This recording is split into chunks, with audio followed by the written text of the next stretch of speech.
There is no easy way to start this episode. People in their 30s, millennials as we call them in this very moment, are the most vulnerable when it comes to depression and mental illness. Suicides and drug overdoses were skyrocketing before even the pandemic hit, and scientists and other researchers might feel that the situation can get even worse. But is there any silver lining to this situation, and are there any solutions and prevention? We will need to look at the deeper causes of this other pandemic that is not prominent in the news. We will need to get the broader perspective on life and the philosophy. We will need to consult the great literature, and hopefully by the end of this episode, I will offer you some solutions and ways how to fight it. Hi, my name is Vladislav Radak. I'm a writer and mathematician, and this is Fabric of Life, a show where we try to fuse art and science to answer humanity's most difficult questions. From classical art to hidden treasures, from history lessons to complex statistics, we use all the knowledge and we always get one step further. Let me take you on an adventure. Hello, Mr. Brown. Bad boy. I'm on a mission and I won't stop. But before we start this episode, don't forget to subscribe to this channel. Every week I'm taking you on new adventures. Next week I will take you to Italy to see how one composer united the whole nation. Now this might sound familiar to you. If you're in your 30s or you know a couple of people who are, you might need to dig deeper and go further to find one person who will admit to you that they're most happiest in their lives. People in their 30s, and studies show more males than females, are struggling with their mental health, often connected with failing to find deeper meaning in their lives. For the first time in history, people in their 30s have problems identifying with their job and profession. They have trouble establishing meaningful emotional and social connections. Therapists who treat millennials are saying that many of their clients feel frustrated and embarrassed that they cannot afford adult things, such as houses and vacations, either because they don't earn enough or because they're handcuffed to enormous student debt. Marriage can elevate loneliness and ease the financial strain, but millennials are getting married later than the previous generations. The future for us is more uncertain than ever, and financial instability might just be the tip of the iceberg. According to a new scientific report, millennials without a college degree are earning far less in early adulthood than previous generations did.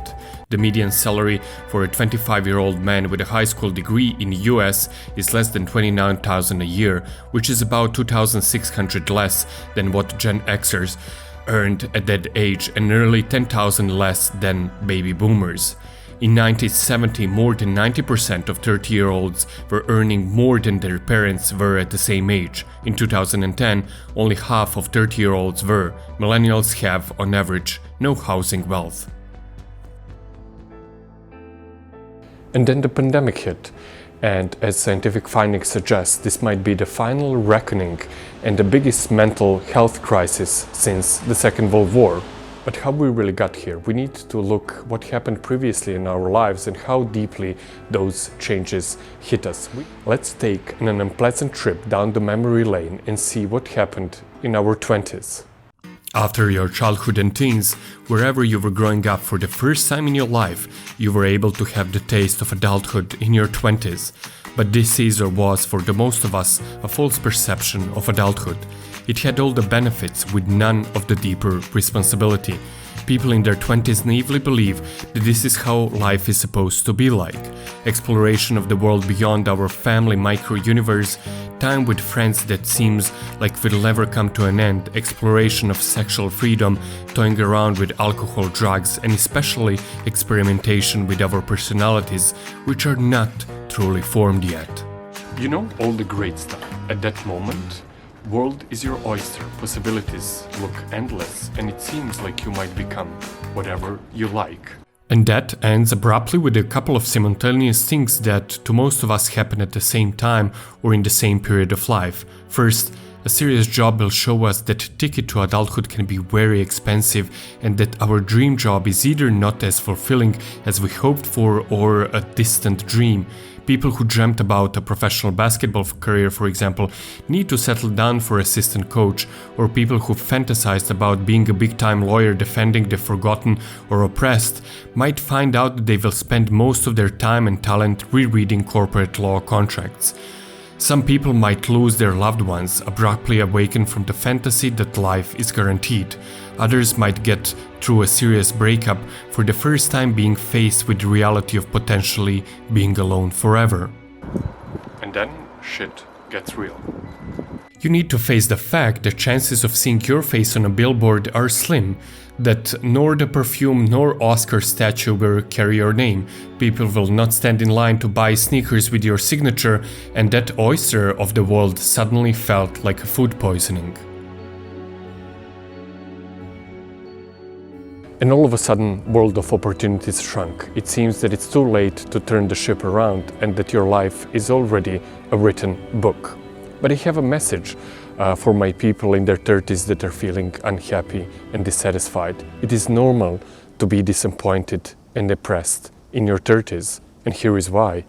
The world is deeply broken, unfair corner of the universe, and you just became its newest member. There is no reason to be happy now, but happiness is waiting for you, and it will come, trust me. Science shows that despite declining health, the happiest people are younger seniors. If you are lucky to have your parents who are close to hitting their retirement, did you notice that they are enjoying their life much more than you? We can learn a lot from them, but first we need to make a couple of steps and make an investment in the dark and on a first glance senseless 30s. And which steps you need to take, it really depends on where you live, how much you earn, and if you're in a relationship or not. So I will try to list all of the possible answers, and I will be quick, because if not, this episode will probably last 2 hours. Step 1. Get rid of the debt. Money doesn't make people happy, but an overlooking shadow of financial uncertainty will make everyone unhappy. If you have debt in your 30s, focus all of your power on eliminating it. Step 2. Find a partner. It doesn't need to be a love partner, but studies show that 1 + 1 are more than 2. Having that support in your life will make painful and disappointing moments much easier to cope with. Consider your life partner the biggest and most profound investment in your life. Step 3. Educate yourself all the time. Ignorance is bliss, but knowledge is the power. School yourself in the area of your profession. And please, don't tell me you don't have time. If you have a smartphone, we all know there are at least 2 hours a day of unproductive time on that device. Education is getting more accessible, almost free, and traditional educational institutions are getting redundant. I mean, don't forget, libraries still exist. Step 4. Don't follow your passion. A passion is really hard to define and even harder to achieve, and a lot of passions don't even pay bills. I always saw myself as a writer, but I never had an illusion that I will do financially good. This is why most of my income comes from the profession as a mathematician. The writer is who I am, and the mathematics is what the world needs from me. Most of the time, those are two separate things. And to find your perfect job that will not make you miserable, we need to implement simple mathematical set theory. First, you need to define a set of the things you're actually good at. What you really have a talent and grit for. Then you should define things that are not evil, that will not harm people and bring certain benefit to humanity and personal satisfaction to you, no matter how small it is. Then define the set of the things people are ready to pay you for. Those are called job listings. In the cross-section of those sets are the things you should actually do. And while researching on the topic of this, of course, I wanted to get advice from the greatest minds who ever lived among us. Hemingway first came to mind because I just finished shooting an episode of Fabric of Life in his home in Cuba. Sadness must be some sign of intelligence, because in his last uncompleted novel, The Garden of Eden, he said, "Happiness in intelligent people is the rarest thing I know." But his French colleague and also a literature Nobel Prize winner Albert Camus once said, "You will never be happy if you continue to search for what happiness consists of. You will never live if you're looking for the meaning of life. Before we move on, trying to understand and solve the problem of pandemic in our 30s is of vital importance. And to do that, we should embrace the world that we're unsatisfied with. I mean, look at this place. It's more broken than ever. Loneliness, pandemic, inequality, racism, global warming and pollution bother us while we think we do meaningless jobs. But recognizing those problems gives us the power to do something about them, no matter how small it feels. And after securing our emotional and financial stability, we should recognize that this shattered world needs us to get a little bit better. And then to make a first step.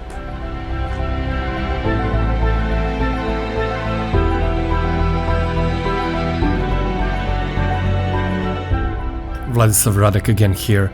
Don't forget to let me know in the comments down below in which point of the time you felt most down or depressed in your life. Let's exchange experiences and let's stick together. Don't forget to subscribe to this channel. Every week I'm taking you on new adventures. Next week we will discuss what the great literature of the past can tell us about our ongoing pandemic and our future. Until then, stay tuned and curious, and don't forget, libraries still exist.